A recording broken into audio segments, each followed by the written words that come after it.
আসসালামু আলাইকুম রহমতুল্লাহি বরকাতুহু। আলহামদুলিল্লাহ রবিল আলমিন ওয়াকিবাতুল মুত্তাকিন ওয়াসসালাতু ওয়াসসালামু আলা মান লা নাবিয়্যা বা'দা আম্মা বা'দ। আজ আপনাদেরকে বলবো রাসূলুল্লাহ সাল্লাল্লাহু আলাইহি সাল্লাম দুনিয়াতে এসেছেন, এতে হাদিস কোরআন কি বলে। একটা আরবি কাহাবাত আছে, ইন্নামা বাসাল্লাহু মুহাম্মাদান মুবাশশিরান বিল জান্নাহ লিমান আতাহু ওয়া মুনজিরান বিন নারি লিমান আসাহু।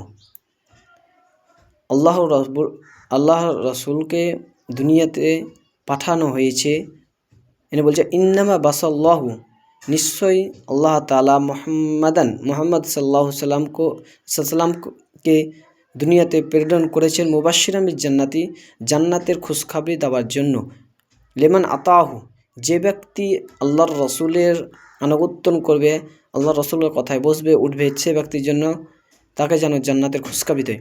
মুনজিরান, এবং তাকে জাহান্নাম থেকে ডরাই।